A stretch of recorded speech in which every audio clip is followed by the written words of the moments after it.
Hello everybody, this is GamerGar. Welcome back to another week of the 25% profit challenge. So at the moment, we're on day number 11. We have got a pretty nice field of crops here and forageables that we're going to water up. Now that field of crops will be expanded over the coming days and weeks because it would be nice to get at least a farming of level 6 before we go into summer so we can make some sprinklers and automate the entire process. So we will have to clear a lot more space on the farm as well. Now, at the moment, we have to think about upgrading more tools. We need to get the axe upgraded to a copper axe so we can start harvesting hardwood, and the more hardwood we can get in the early days, the better progress we're going to make. Those carrots are an absolute godsend. They just take a few days, they give huge amounts of energy. So I decided to craft a scarecrow just to stop the crows from picking off one crop here and there, so we're just losing money there, losing out on experience. We have quests from Abigail. She's looking for the green bean. Not going to get that because the bean isn't going to be ready in time. We're going to go back into the mines and we're just making some progression here through the middle tier. Now we do have the insect head, so the great majority of enemies we fight are not going to stand a chance against this thing. We just got a skill up in combat there, which was nice. Even though we can't make huge amounts of money in the early game, we can still at the very least focus on getting huge amounts of skill ups. If you've watched some of my previous challenges, you might be thinking to yourself, well, we'll be using all of this iron for bombs, we won't. The great majority of this iron will be used to make sprinklers. I plan to have the entirety of that farm by midsummer covered in sprinklers, and the great majority of our money will come from farming. Even though we only have a 25% profit, because we can purchase crops at a cheaper rate, I figured that was probably going to be the best long-term strategy. There are other items we can craft, and we'll be crafting those in the future that will sell for full price, but we won't be able to craft hundreds or thousands of those items. When it comes to making huge amounts of money, best to use the space we're given on the standard farm. That's why we pick the standard farm all the time, because of the amount of tiles it gives you to put crops down upon it. That crystal dagger will be sold for some extra money. I just also want to say as well, because I don't say it enough, but if you haven't subscribed to the channel yet, consider hitting that subscribe button, because we are not going to stop this challenge until it is completed. The bats are an absolute blessing, and the more bats we can come across, the better. All of the bat wings they drop, we're going to keep them, and we're going to make lightning rods in summer that will generate battery packs. Battery packs mightn't sell for huge amounts of money, but when you have 50 or 100 lightning rods, you're going to see a difference there even with the 25% profit. So we're back in the museum again. We're donating a lot more items. The reason why we're putting so much focus on the museum right now is all of the freebies you can get by donating items. Also, it would be nice to access Krobus sooner rather than later so we can build up a nice relationship with him. We're going to buy some bait off Willy because fishing is very slow without it. So we're going to spend the foreseeable future now putting up fish in the hopes to increase our fishing skill. If we can get perfect catches, we will get double XP, so our fishing will level up a lot faster. The reason why I want to level up fishing very quickly is because when we get to a certain level, we can make certain fishing tackles that sell for really nice money. That's why we're putting so much effort into fishing right now. I just got 4 rubies out of that chest. That was extremely lucky. I made a huge mistake today by selling those rubies. I really should keep all of the minerals I can because of the help wanted quests that can pop up every day or so. The great majority of times, people will request the likes of aquamarines, rubies, emeralds. If you're really lucky, they might even request a diamond. And if we can get the diamond help wanted quest, we are so sorted. Once our chests have been put down, I went down the Sintersap Forest to look for foods that give me back some decent energy. The spring onions will save the day as per usual. Each one, as an individual, doesn't give you a whole lot, but the great majority of times you can always harvest up huge amounts of them, and when you eat them all together, it does make a pretty big difference.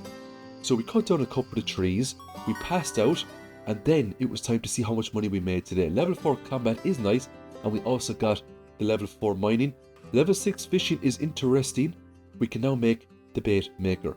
We won't really be using the bait maker that much, but we still need to make it in order for us to get perfection. We made a whopping 407 gold today. If we just take a look at the rubies there, it's a bit depressing as each one only gives 62 gold. So looking back on this, I really just should have kept it, you know, and waited until someone needed it for a quest, or even used it as a gift, because a lot of people in Stardew Valley, they love rubies, they love minerals. The next day starts with the watering of crops. We're then going to stroll around, pick up some forageables, especially as we pass the bus stop area. You would be very surprised how many forageables you will miss if you don't check the top of the bus stop area. Getting a field snack out of the trash can there is always nice. We'll take all of the energy we can get. We're now going to make our way over to Clint's, and Clint is going to pop open some geotear for us. Any sort of minerals that Gunther needs, Gunther will absolutely get. Any other minerals that we don't need, we'll sell, of course. So as we can see, slowly but surely, the museum is starting to fill up. Once we're finished here, we're going to go straight back into the mines, and we're just going to make some more steady progression. It would be nice to get down into the floor 80 today, just so we can start getting some gold ores, we can start getting better experience when it comes to mining and also combat. Because we already have one iridium band, we're going to go for a very specific combat build with this game eventually. We will attempt to get a second iridium band. We can always make one eventually, they're not too hard to make, especially when you can access iridium ores and you can make iridium bars. But once we have 2 iridium bands, we can go to Snow Caverns, we can combine each ring with the ruby ring, and it gives us an attack power increase of 40%. Combine that with the combat perks, and you're dishing out a lot of damage. It's not the most exciting combat builds, but if you just want things to literally disintegrate before your eyes, it's one of the better builds out there to just kill things quickly and move on. We will also be aiming to complete a lot of these monster eradication goals much earlier rather than later, just to get those additional rings. It would be nice to pick up the burglar ring much sooner rather than later, just to get more items off enemies when we kill them. Now the insect head is still holding up quite well despite the fact that we're now on the bottom layers of the mines, and we're now fighting red slimes which have huge amounts of HP. Even the void spirits, such as the shadow brutes, have a good bit of HP as well, but you will be fine with the insect head. So if you're like me and you haven't gotten any decent weapons thus far, just stick with the insect head, it will see you through the entirety of the mines. Now eventually we will come across a weapon called the obsidian edge. We will be swapping over to that weapon because it hits slightly harder. Now we're going to make room for that crab because we want to complete the crab pot bundle within the next few days. Once that bundle has been completed, because we can now access fire quartz and gold bars, we will then go ahead and complete the boiler room bundles. That will give us the fast travel via the minecarts. Now there is a very good chance from breaking open one of these creator chests down in the bottom layers to get a superior weapon.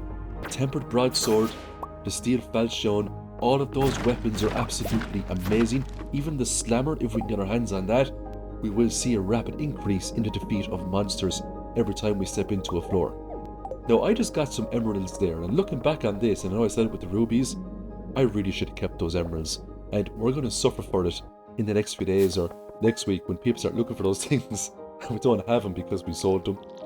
So as we can see there from the previous window, I just made like 40 or 43 gold, and that's going to be a very common occurrence until we really start scaling up a lot of our farming procedures, especially farming.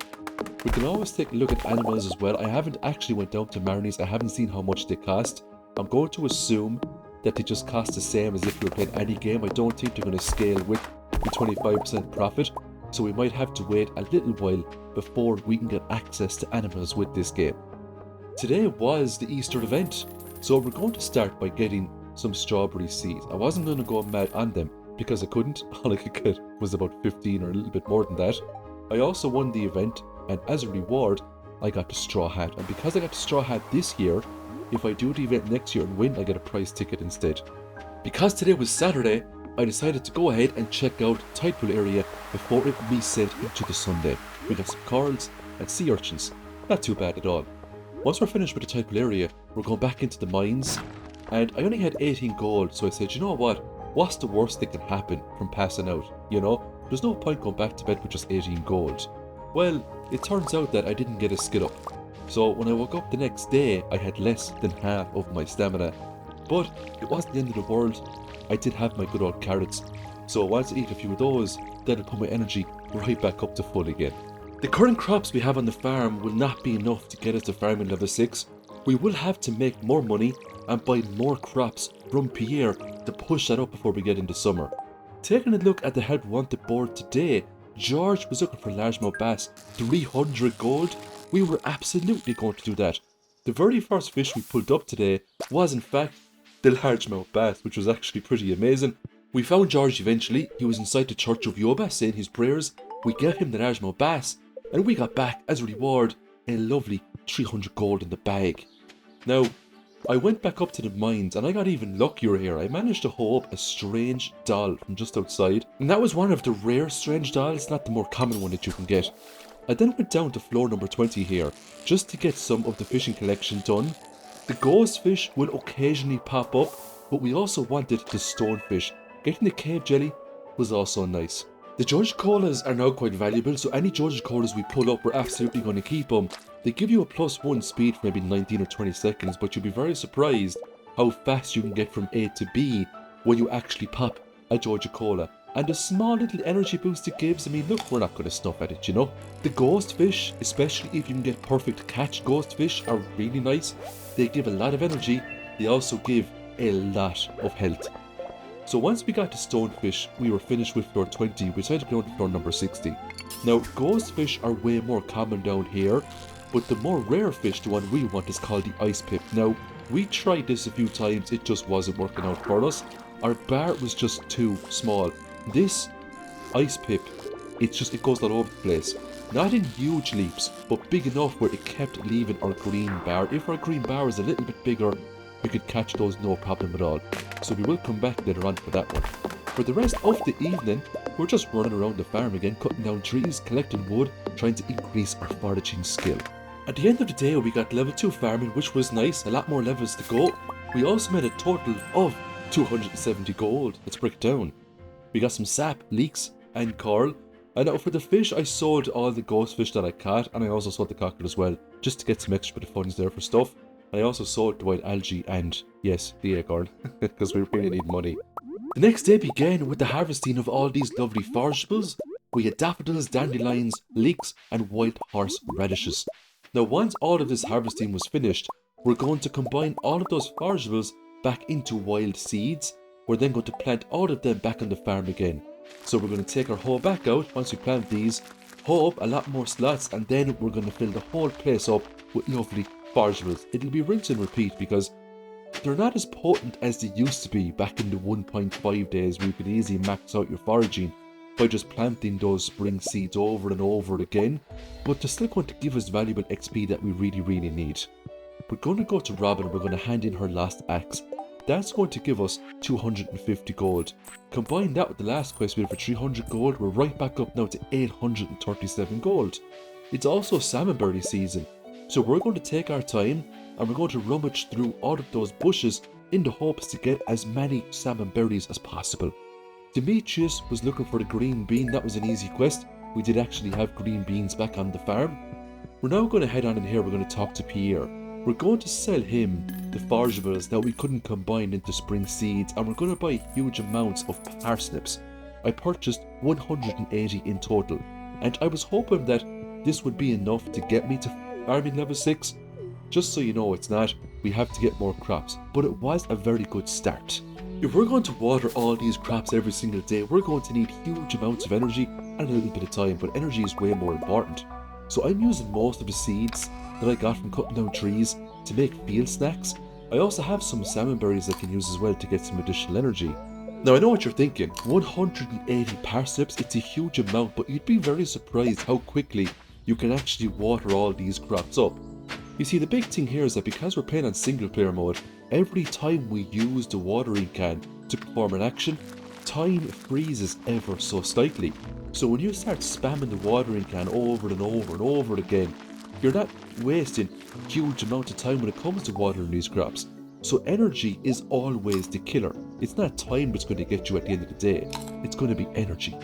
Now in order for me to water the rest of these crops, I actually had to dig into my beautiful cauliflowers. I was going to save them and use them towards the mid or the end game, but look, we can always grow more later on if we want to. I actually didn't have enough energy, believe it or not, to finish off the watering of crops. So I had to go down the Cindersap forest. I had to collect all of these items, eat them, and then go back to the farm and finish off my watering shenanigans. This will be worth it over the next few days because we're going to get lots of money back from selling these parsnips, and with all that money we can buy even more crops and more crops, and it's just going to be a rinse and repeat until we have the whole farm covered with crops. Then we will start seeing the money come in. It won't be huge extravagant amounts of money, but it will be enough money to get us to places. The next day starts with the watering of crops. I was praying so hard for a rainy day, but it just weren't happening. I was not being given rainy days at all. So we had to water up the crops. Once I was finished, I had a look at the help wanted quests. Demetrius wanted us to put up some carps, 120 gold as a reward. We're going to do it because we want to get our hands on more prize tickets. We also had to deliver Demetrius a green bean, so today was going to be all about Demetrius. I decided to take a stroll down to the beach to see if there was anything interesting lurking around the place, you know. Picked up a couple of clams. Now, what I saw down here was very interesting. It was a mussel, the last item needed to complete the crab pot bundle in the community centre. So we can now go ahead, beat that bundle, then we can complete all of the boiler room bundles so we can get the fast travel, finally. That's going to save us huge amounts of time. So I gave Demetrius his green bean, he was very happy about that. We're now going to pull up a total of 4 carp, and then we can talk to Demetrius again to complete another help wanted quest. While we're at it, we will grab as many salmon berries as we can for the additional energy. I got some good luck with this treasure chest. We got a skeletal tail, that's needed for the museum. We also got an emerald. I ended up selling that again. It was a big mistake. Quests do pop up later on and people want emeralds, and for the life of me, I just cannot seem to get any more. I was looking for carps today, and as much as I love getting largemouth basses and chums for energy, I just wanted carps. Eventually, I do get the 4 out of 4 carps, and we can go then and find Demetrius to hand that quest in. Now, it does get quite late by the time we get the 4th carp, so Demetrius is kind of off the tables today, but not to worry, we can always go to him the next day. We do have over 2 days to complete those help wanted quests, and he will be around Wednesday, no problem at all. We're hitting 2 birds with 1 stone anyway because we're getting valuable fishing XP also. And once we learn the recipe for the barbed hook, I believe it is, you can use 1 copper bar, 1 iron bar and 1 gold bar to make that. We can sell it for 500 gold. Demetrius was gone back inside his house, so we couldn't finish off the quest today. Instead, we went back into the mines. We went back to the start of the mines just to get some kill counts up and duggies and whatnot, but I also wanted to accumulate a lot of copper ores. I was also looking for an earth crystal to complete the boiler room bundles. I managed to sell all of the previous earth crystals I picked up, so I can't get the fast travel without that. Level 5 combat though will take fighter, all attacks deal 20% more damage. That combined with the iridium band gives us a 20% increase, which is pretty nice. And because we haven't picked up the skull key, enemies are dropping like flies here around us. Speaking of the skull key, we're probably not going to go ahead and pick that up until we can access the skull caverns. There's no point increasing the difficulty of the monsters right now if we can't get in and farm iridium ores and pick up galaxy tier weapons. So we spoke to Demetrius today. We've got our prize ticket. That was 2 quests now in the bag.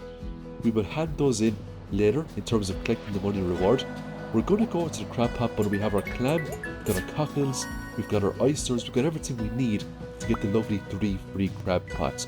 More importantly, we can now access the boiler room.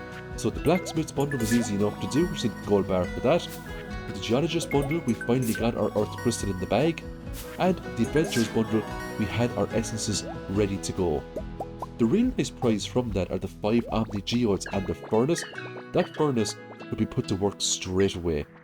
So that is the first room of the community centre complete. So I'm giving Caroline daffodils every so often because I want to see how good the tea saplings are. With the 25% profit margin, I want to see if they will sell for the 250 gold or if they will sell for less. If they sell for the 250 gold, it might be a viable tactic to get lots of money using forageables. So we're going to put some crab pots down here in the hopes to get some snails and other goodies needed for the fishing collection. If we get some snails, we will keep them because snails, believe it or not, are a loved gift for Vincent. He absolutely loves a good snail.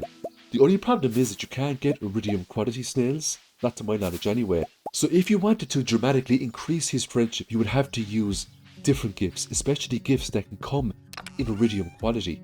We're going to grab the crystal dagger along with some other bits and bobs. We're going to sell them in the Adventurers Guild just to make some extra money. We're going to smelt up a couple of ores here as well into bars. We're going for copper bars right now for a handful of reasons. We're now going to go into Martin here. He's going to take the Thunder Boots as well as the crystal dagger. We're also going to take the money rewards for completing the quests via Demetrius. That puts us up to 986 gold, which isn't too bad. We're going to take a look at the monster eradication goals to see how close we are to completing some of them. We're not that close to completing a lot of the goals. We could wipe out the Duggies in the next day or two, but you just get a hard helmet for that, and you can't really sell that or do anything with it that would give you an edge in terms of making money. So we'll do that as we go through the mines. If we see one, we'll kill it. So after collecting some copper bars there, we're now going to smelt up quartz into refined quartz. We're then going to head back to the farm, and we're going to take a stroll around here, and we're going to start cutting down more trees to get more wood in the hope to increase our foraging skill. You see, you might find this very funny, but one viable tactic to get a lot of gold very quickly is by selling wood. But you would need tree fertilizer, you would need an iridium axe, you would need a very nice setup that would allow you to take out trees very, very quickly, because one wood sells for 1 gold, which is absolutely amazing. Today was a rainy day. We were absolutely blessed. I was not looking forward to waking up watering those crops, so it was nice to wake up to a rainy day. The minecarts are now working. We have fast travel all over Stardew Valley. We're now going to go ahead, collect our refined quartz, and we're going to go back down into the mines. We're going to go into the starter zones because we want to get our hands on a lot more of the copper ores. We're also wiping out insects left, right and centre to get some more bug meat so we can make more sturdy rings. Now you're not going to believe what happens here, and if I didn't have footage of this you never would have believed it. I picked up another ancient seed today, and I feel like the game is just trolling me right now because it knows the profit margin is set to 25%, and it knows I'm not going to be able to get huge amounts of money from that. But you know what? We're going to put it on the farm anyway because that thing will last right up until winter before it disintegrates, and by the time winter comes we can always take all of the ancient crops we have by then and put them inside a greenhouse or put them somewhere where we can use them for the rest of the game. Even though the profit margin is set at 25%, we can still make some pretty nice money from ancient fruit wine. So that might be a viable tactic as well, especially if we were to use Ginger Island. That would unlock way in the future and the greenhouse. So we're going to go back to Clint. Clint is going to break open all of these geodes for us in the hopes to get some nice things. The great majority of these things, as per usual, will be donated to the museum. It's going to be very interesting to see now how quickly we can access Krobus. Normally when it comes to these challenges, I normally leave Krobus off until later on in the video, but we'll see. I wanted to give Alex his aquamarine. I couldn't get into him because it was raining. He was doing weightlifting inside of his bedroom, and I don't think he's going to come out. So that was going to be a help on the quest that we couldn't complete because of the rain. If it wasn't raining, chances are he would have been outside doing other things and we would have been able to complete that quest. So, screwed over by the rain. We got a lot of diamonds today, and despite the fact that they don't sell for their usual 750 gold, we're still getting a whopping 150 mining XP every time we mine one of those open. I went down to floor 90 today. I picked up the Obsidian Edge. It's very close in stats. They're both level 6 weapons, the Insect Head and the Obsidian Edge. The Edge hits a little bit harder, so we're going to switch over to the Edge for now. But if you prefer the Insect Head, it's still a viable choice. Some people won't switch over to the Obsidian Edge and they will keep using the Insect Head because it hits ever so slightly faster. I just prefer the Edge because it hits harder. It's just a personal preference. We now had over 1,000 pieces of gold. What I really wanted to get done before the week was out was a tool upgrade. I really wanted to increase the quality of these tools so I could grind out resources at a much faster rate. Now, we did have our copper pickaxe, but I really want a steel axe so we can harvest all of the hardwood stumps, but also we can get into the secret woods. I picked up a bait and bobber from slaying that enemy. It's so nice when you get those skill books. That is going to give me a whopping 250 XP towards fishing, which is absolutely marvellous. I used the bomb in the soil in the hopes to get artifacts I didn't have before. You'd be very surprised just how many artifacts you can hoe up from the soil there, especially when you go inside the caves. It was another diamond on for number 96. This was just incredibly lucky. Now, I was in two minds about these diamonds, should I sell all the diamonds or should I keep them? We'll see as we go along. I went back to the farm anyway, and I passed out just before I got into the house. That was unfortunate because we're now going to take a money penalty the next day. Because we had completed so many help wanted quests and because we had earned ourselves 2 prize tickets, we got the cutscene there from Mr. Key. He dropped all of the mystery boxes. You will get that cutscene eventually if you don't do help wanted quests, if you don't get the prize tickets, but I think you have to wait until midsummer or something like that. We got some skill ups, which was nice. Level 6 mining allows us to make the bomb. I got billed 103 gold, which was unfortunate. But you know what? All of those parsnips that we get to collect are going to take all of that pain away. We also got some cauliflowers there as well, which was nice. So we're going to pick all those up. We are going to get a lot of farming XP for these parsnips, but we're not going to get the level 6, unfortunately, so we can't make quality sprinklers. Now, I know you basic sprinkler people are going to fire something into the comments to say, why don't you make the basic sprinklers? They're great. I don't want to waste the copper. I really don't. And I know there's always an argument for basic sprinklers, but I mean, they cover 4 crops. It's not worth it. You need that copper for other things in your life. You need it for tappers. You need it for cherry bombs. You need it so badly for cakes. So we don't want to waste the copper. After my basic sprinkler rant, it was time to take on another help wanted quest. This was an easy one. Clint was looking for some gold ores. He can ask you for any other types of ores too. The great majority of times actually he tends to ask me for copper ores, even when I'm in the late game. It doesn't matter, because once you have all of the mine areas unlocked, it's very easy to go down a few levels and grab the ores that he needs. Now 6 was a generous number. Sometimes he can ask you for more. I think he can ask you for up to like 20 or 25 ores, but normally when he asks you for more ores, he gives you more money and you get to keep the ores as well, which is really nice. So that's what we're going to do today. Now unfortunately you can't show Clint ores that you already got previously. You have to get him fresh ores or he won't be satisfied. On the rare occasion, you will find copper deposits down in the bottom layers of the regular mines. Take my advice, if you see them, just grab them. It's always a blessing to grab copper. We came across some more rubies today as well, so we're going to mine that up. This is the big copper cluster I was talking about. It's a real nice healthy cluster. We're going to mine a whole lot of it up. Once we're finished with the gold gathering, we spoke with Clint. We're getting some friendship points by doing these help wanted quests as well, so they're all going to accumulate for us as we play through the game. It's now time to finally upgrade the axe to a copper axe. Once we get the copper axe, we can start hitting open those regular hardwood stumps on the farm, so that's going to give us some nice foraging XP. It's also going to give us access to some hardwood. Jody sent us a mail to get a cauliflower. We obliged, of course. We get 350 gold by completing that quest. We also get some friendship points accumulated with Jody as well. We're now going to head up to the pantry and we're going to donate all of the crops there. I sold the previous parsnips, you see, that's why I couldn't complete that bundle straight away. I also had some golden parsnips as well, enough to make a start with the quality crops bundle. Once we were finished with the community centre, I went back into the mines. I was on for 97 at the moment. I was very close to make it down to 100 so we could pick up our very first Stardrop.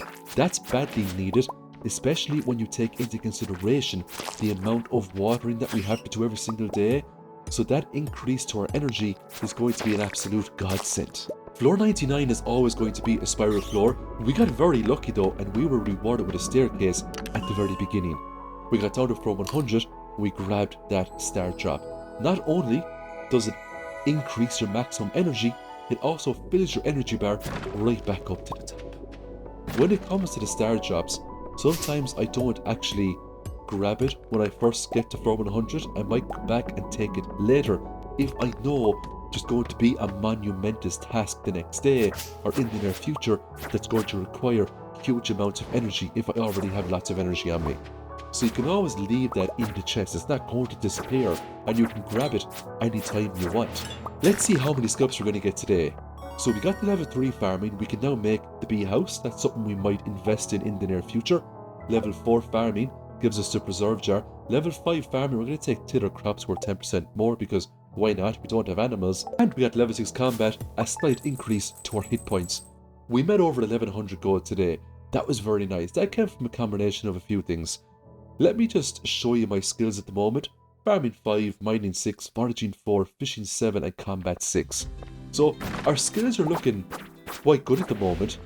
We probably won't max out any of those skills in spring, but hopefully we should be looking at the mastery cave when we get into summer. Maybe the first or second week of summer we can start looking at the advanced skills and we can see what kind of skills we can abuse to get lots of money. My money is on the parrot that you can get when you get the trinkets for combat. I don't know how that would affect the profit margins, but I have a feeling parrot in this challenge is going to be extremely overpowered. So we will make our way downwards, but we will not pick up the skull key because there is simply no point in picking it up. We could attempt an early prismatic shard, but it's quite rare. I want these monsters as squishy as possible. When I got to 110 for 110, I picked up the space boots. Better defense, better immunity. We can also sell those firewalker boots as well to make some more money. I went back to floor number 5. I picked up a mining monthly. That's 250 XP towards mining. That was nice. We were close enough to leveling up mining anyway, but you know what? We would take all the skill books we can get our hands on. Sometimes it might not be a good idea to activate a skill book. You can always wait for the book vendor to come to Stardew Valley and you can trade in your book for something else. We were farming up copper again today. We need stupid amounts of copper, stupid amounts. But this will all come to fruition very soon. There's a reason why we're taking the time now to pick all of this copper up. And it's not just to make barbed hooks and other things as we progress through the game. It's to make cakes. It's to make tappers. It's needed to make huge amounts of structures that will be used in the very near future to process a lot of things. We sold the insect head and the firewalker boots. Our gold is now over 3,000, which is very exciting indeed. If we can get it up to the 5,000 mark, we can upgrade the axe to a steel axe. That's what I really want. We just got our first lost book today, and because today was also Saturday, I made it my mission to get down to the tidepool area to grab all of these forageables before they reset. Because once Sunday hits, all these forageables are gone and the whole beach resets for the week. So this is now the end of another challenge. Thanks a million to everyone for watching. We ended up with a minus skill up 7 and we made another 455 gold. I will see you all very soon in the next Stardew Valley video. Thanks again everyone, and I wish you all the best.